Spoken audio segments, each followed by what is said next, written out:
More Americans view China as an enemy as the CCP prepares for war. Plus, an odd affection for Trump in China. That and more on this week's China News Headlines.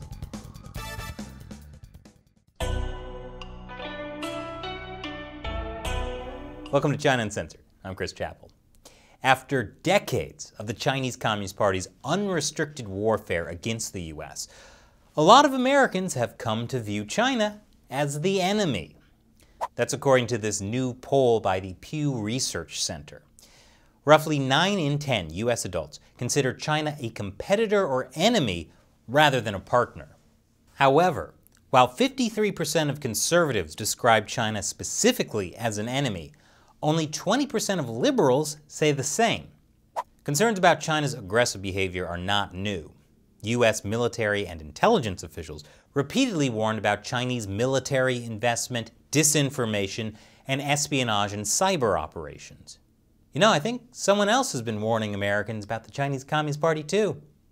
Yeah, someone. This week, Admiral Philip Davidson, commander of U.S. Indo-Pacific Command, testified before members of the Senate Armed Services Committee. He said China plans to overtake the U.S. on the world stage. Well, all the world's a stage. Someone's got to be the villain. And China is putting big money behind that. According to Chinese state-run media, China is ramping up military funding. This was a big topic at the recent meeting of top communist officials, called the Two Sessions. Premier Li Keqiang said, "We should comprehensively strengthen the military exercise and fully prepare for war." Do they have a particular target in mind? Well, just so happens they do. Admiral Philip Davidson also said he expects China to invade Taiwan by 2027. Now, China says the U.S. Admiral is only hyping up the threat of a Taiwan invasion. After all, the Chinese Communist Party has been promising to invade Taiwan for decades.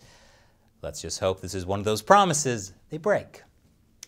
But Chinese officials are also telling President Biden to stop the dangerous practice of supporting Taiwan.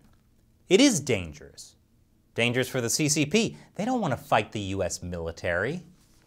Speaking of U.S. action against China, Biden's commerce chief, Gina Raimondo, has said Trump's steel and aluminum tariffs were effective. President Biden has never been clear about what he intends to do with the Trump-era tariffs on China. But this might be a sign tariffs will continue.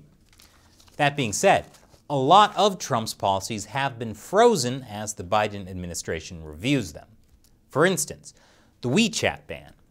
In February, Biden temporarily paused the ban so his administration could review it.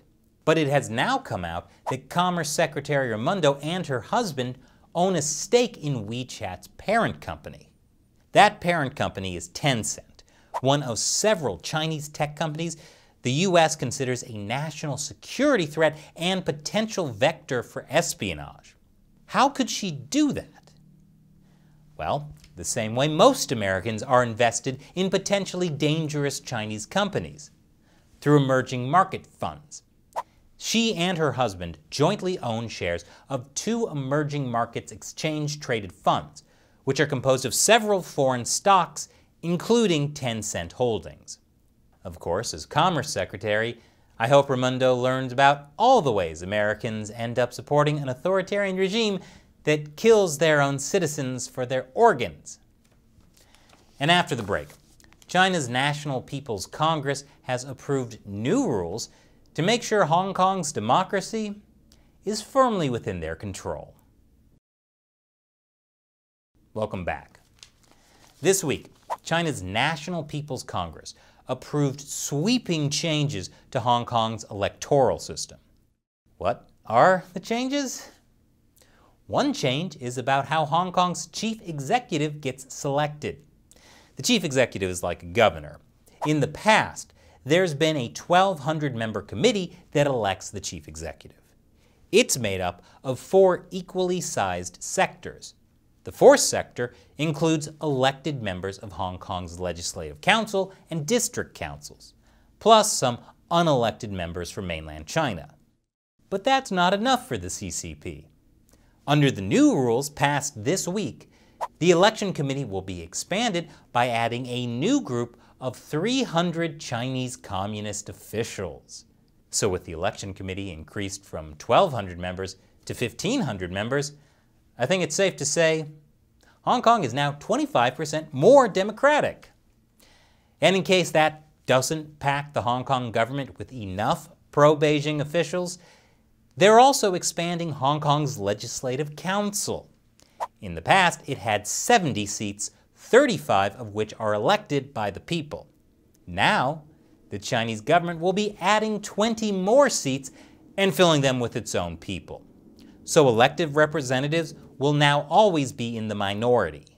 And in case that doesn't pack the Hong Kong government with enough pro-Beijing officials, a new vetting committee will be established to block any of those potential candidates not deemed sufficiently patriotic. This is what Chinese officials call democracy with Hong Kong characteristics. Yeah, that's not a joke. And according to this report, members of the NPC applauded for the longest period after the Hong Kong electoral proposal was passed. I feel like there's some kind of quote about liberty dying and thunderous applause that might be relevant here. On the plus side, State Department spokesman Ned Price says the U.S. condemns China's actions in Hong Kong, and the U.S. is also working to galvanize action over the CCP's abuses of ethnic minorities in Xinjiang. Price said, "I don't think anyone is satisfied yet with the international response to what has taken place in Xinjiang. And that's precisely why we are, in many ways, galvanizing the world, galvanizing collective action to make clear that these sort of abuses against human rights in Xinjiang and elsewhere will not be tolerated." Wait, what actions has the Biden administration taken? Who's being galvanized? They're still reviewing whether to call what's happening in Xinjiang a genocide. Hopefully they'll get to that in the U.S.'s upcoming high-level meeting with China. And I'll get to that after the break. Welcome back. Next Thursday, top Biden officials will meet with their Chinese counterparts for the first time. And they're meeting in Alaska for some reason. According to a senior administration official, they will discuss everything from COVID-19 to climate change, Hong Kong, Taiwan, and China's trade war with Australia. The U.S. will also discuss Chinese practices seen as damaging to American workers and farmers, as well as intellectual property theft, forced technology transfer, and human rights. Okay, holding the meeting in Alaska makes more sense now, because both sides will be expecting a chilly reception. A bipartisan group of U.S. lawmakers have introduced a bill to fight forced organ harvesting. It's called the Stop Forced Organ Harvesting Act, otherwise known as the I Can't Believe We Have to Say This Act. According to the bill's sponsor, Representative Chris Smith, we must do more to put an end to the horrific abuse by international human trafficking gangs, terrorist organizations, and even some governments, China's communist regime in particular, who kill innocent people and sell their organs for profit, specifically calling out the Chinese Communist Party for organ harvesting. That's a huge move. And one of the victims of forced organ harvesting in China are the Uyghur Muslims. The CCP denies there's any genocide happening in Xinjiang and has welcomed investigations. Well, the first independent report has come out, and it says Beijing is intent to destroy the Uyghur people. In fact, according to the report, the Chinese government's alleged actions in Xinjiang have violated every single provision in the United Nations Genocide Convention. You hear that, Joe? And finally, this image has gone viral in China. The listing says it was made by a Chinese furniture company. The listing says you should buy the statue to make your company great again. And it features Trump, who knows Buddhism better than anyone. I'm so enlightened. I'm the most enlightened being. So much humility. What I get from this, though, is that inner peace comes from being banned on social media. And now it's time for me to answer a question from a member of the China Uncensored 50-Cent Army, fans who support the show on Patreon. Today's question comes from Jason. Does bear spray work on tiny pandas? Please, there must be something I can do to protect myself. Can pandas swim? I know. I'll move my entire house onto a boat that will show those tiny pandas who's the boss. Your fears are entirely justified, Jason.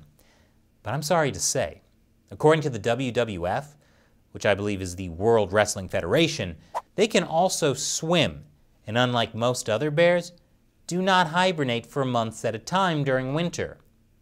Which means they will never rest until they've killed you and everyone you've ever cared about. A houseboat isn't going to cut it. Fortunately, pandas are very dumb. I mean, look at them. They can easily be fooled and tricked. I recommend booby-trapping your house with a large pile of bamboo. Then the pandas will get distracted and start eating. And since they spend like 14 hours a day eating bamboo, you can use that time to run away. Thanks for your question, Jason. And thank you for watching. I'm Chris Chappell. See you next time.